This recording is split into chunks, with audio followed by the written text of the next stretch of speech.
जगन्नाथ मो जीवन शैली गोटे नुआ अध्याय आपको स्वागत। आज आम कम्प्लीट हो जाए 30 डेज आम 365 डेज चैलेंज भर होप सो नेक्स्ट 1 ईयर तक आज जितकी भी दिन बाकी रहा मो डेली डेली वीडियो आपण पोस्ट करी। बस आपण मानकर गोटे कम मत बहुत सारा भल पाइबा दिंतु बस ता छड़ा आ कि भी नहीं। तो आज दिन सिलसिला आरंभ होता फर्स्ट तो मो डिटॉक्स वाटर पीकी आपर मोर आमला सट्स सबुदिन यही दुटा पीवा तो मोर रेगुलर कम आ सहित सहित आमला सट्सटा पी सारापर मो मुहर एक्सप्रेशन किसी एमती हमारे तो यहाँ भी मोर रेगुलर कम। तो हाँ मॉर्निंग रे किसी रेगुलर रूटीन सारी सारापर मु बनई मो ब्रेकफास्ट एंड ब्रेकफास्ट बनई सारापर ऑफिस पाइंका मु गोटे ग्रीन जूस बनई।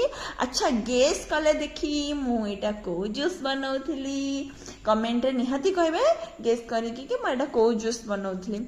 सो एटा भी मोर गोटे रेगुलर ड्रिंक एंड तापर मु पलैली ऑफिस को ऑफिस आज लंच करनी आसती रूम को बिकज आज थी गुरुवार आ मत आंटी देती एत सारा प्रसाद माने घर ठू बाहर रहीकि भी माँ को सब माने खाଇବା मिलूँ मत से रियली आई एम ब्लेस्ड और खाଇବା भी नो डाउट बहुत बहुत टेस्टी होता। मुझे केमती खाऊँ आप देखिकी जापे खाली खाईदे जाऊँगी।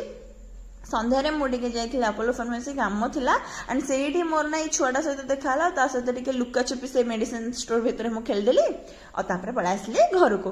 बस आज वीडियोटा एतकी प्लीज बहुत सारा भल पाइबा देवे वीडियो भल लगी एंड आप फ्रेंड फैमिली सहित शेयर करदे। Ta ta bye bye.